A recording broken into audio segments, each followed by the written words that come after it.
So students, हमारा salt analysis next practical होता है। सॉल्ट एनालिसिस में आपको एक अननोन इनऑर्गेनिक सॉल्ट मिलता है जो वाइट कलर का होता है, जिसको आप कलरलेस सॉल्ट भी कहते हैं।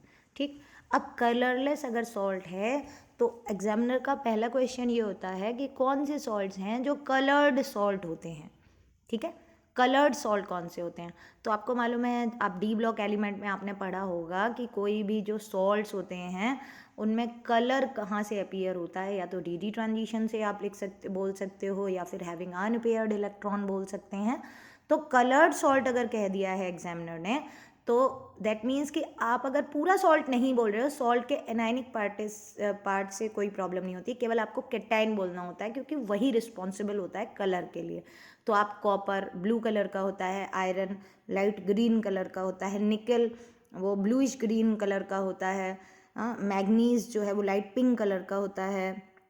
तो इस कलर तरह बहुत सारे सॉल्ट्स हैं, उनके अपने अपने कलर्ड होते हैं स्पेसिफिक।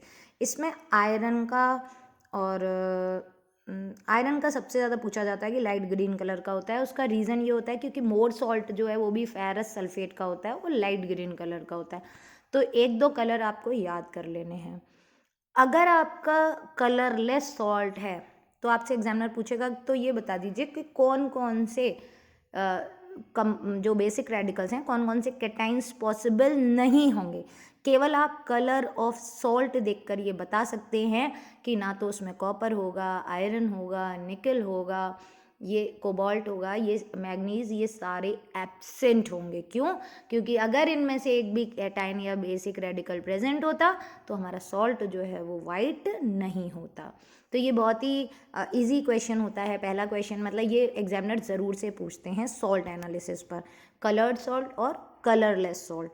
अगर मान लीजिए एग्जामिनर ने आपसे पूछा कि which type of bond is present in inorganic salt, तो जनरली आप ट्रांजिशन एलिमेंट्स आपके दिमाग में अभी आ गया होगा क्योंकि कॉपर है। लेकिन अगर आप कॉपर सल्फेट देखते हैं तो जनरली इसमें आयंस में ये क्या हो रहा है, डिसोशिएट हो रहा है, तो आप इसको बोलेंगे इलेक्ट्रोवेलेंट बॉन्ड। इलेक्ट्रोवेलेंट बॉन्ड बोलने से क्या फ़ायदा होता है कि अगर आप आयनिक बॉन्ड बोलेंगे तो वो बोलेगा सल्फेट में तो कोवेलेंट बॉन्डिंग होती है। तब आप मैग्नीज क्लोराइड बोल सकते हो कि सर इसमें तो लेड क्लोराइड बोल सकते हो कि इनमें तो इलेक्ट्रोवेलेंट बॉन्डिंग होती है। तो इलेक्ट्रोवेलेंट बॉन्डिंग बोलना बहुत सही होता है। अगर वो कहे क्या इसमें कोवेलेंट बॉन्डिंग एब्सेंट होती है, तो आप कहोगे नहीं, एब्सेंट नहीं होती है, कोवेलेंट बॉन्डिंग भी एनायन पार्ट में प्रेजेंट होती है, लेकिन बिटवीन कैटायन एंड एनायन जो है वो इलेक्ट्रोवेलेंट बॉन्डिंग होती है। इसीलिए इनको सॉल्ट्स कहा जाता है, आयनिक सॉल्ट्स।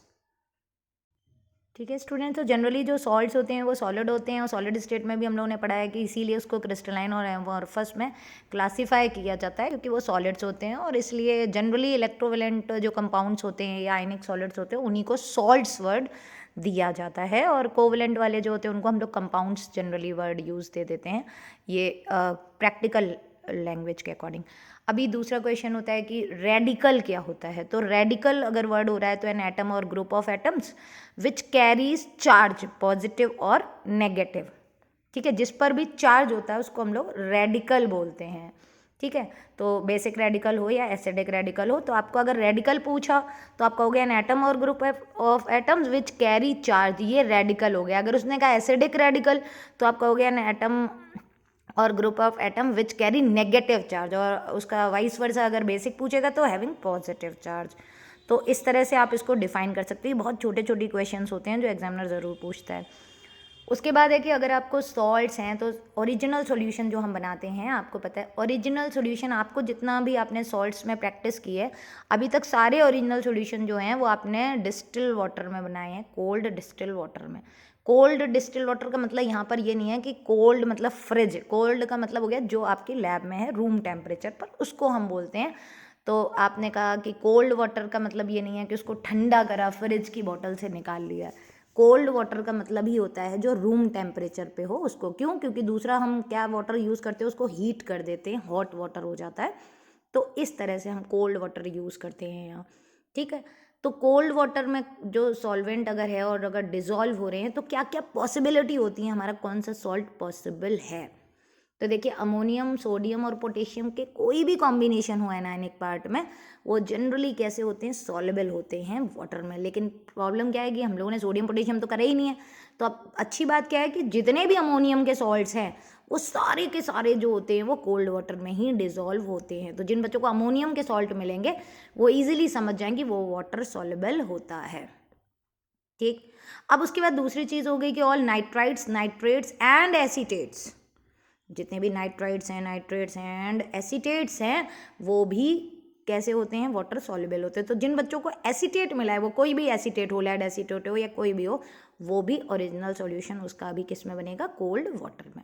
ठीक है, जनरली सल्फेट्स जो होते हैं वो भी कोल्ड वाटर में क्या होते हैं, डिजॉल्व हो जाते हैं, लेकिन केवल लेड, बेरियम, कैल्शियम इनके नहीं होते हैं। लेकिन अगर आपको एल्यूमिनियम सल्फेट मिला है स्टूडेंट्स, तो वो भी कोल्ड वाटर में ही ओरिजिनल सॉल्यूशन बनाता है। जनरली जो क्लोराइड्स होते हैं वो भी आपके वाटर सॉल्युबल होते हैं, लेकिन उसमें लेड क्लोराइड नहीं होता है। इस बार आपके में इनसॉल्युबल सॉल्ट्स नहीं है, मतलब जो कोल्ड वाटर में डिजॉल्व हो रहे हैं वो आपके में नहीं है, तो वो आपके में नहीं आएंगे। ठीक है, कार्बोनेट्स जो होते हैं, अमोनियम के जितने भी कार्बोनेट्स होते हैं वो सारे भी डिज़ोल्व हो जाते हैं। बहुत सारे कार्बोनेट्स नहीं भी होते हैं, जैसे लेड कार्बोनेट भी नहीं होता है, लेकिन जितने भी और हैं अमोनियम के जितने भी कार्बोनेट्स हैं वो सारे के सारे डिज़ोल्व हो जाते हैं कोल्ड वाटर में। यानी ओरिजिनल सॉल्यूशन आपके में जो बनेगा वो डिस्टिल वाटर से ही बनेगा। ठीक, हॉट वाटर, डाइल्यूट HCl, ये आपको पता होना चाहिए कि अगर कोल्ड वाटर में सॉल्ट डिज़ोल्व नहीं हो रहा है तो फिर हम उसको हीट करते हैं। अगर फिर भी नहीं डिज़ोल्व हो रहा होता है तो फिर हम उसको जो सॉल्ट है उसको डाइल्यूट HCl में डिज़ोल्व करके देखते हैं। ये उसका ओरिजिनल सॉल्यूशन होता है। ठीक है, तो ये तो हो गई पूरी बात ओरिजिनल सॉल्यूशन की। तो अगर आपको कहा जाए वाइट सॉल्ट है तो एब्सेंट क्या होगा, तो आप कहेंगे जो कलर्ड सॉल्ट है वो एब्सेंट है। कलर्ड सॉल्ट कौन से होते हैं, आयरन, कॉपर, मैग्नीज, कोबाल्ट, निकल, कोई भी एक दो बोल दीजिएगा। ठीक है, तो यहाँ तक तो बात हो गई आपकी सॉल्ट की। अब उस पर बेस्ड और भी क्वेश्चंस हैं।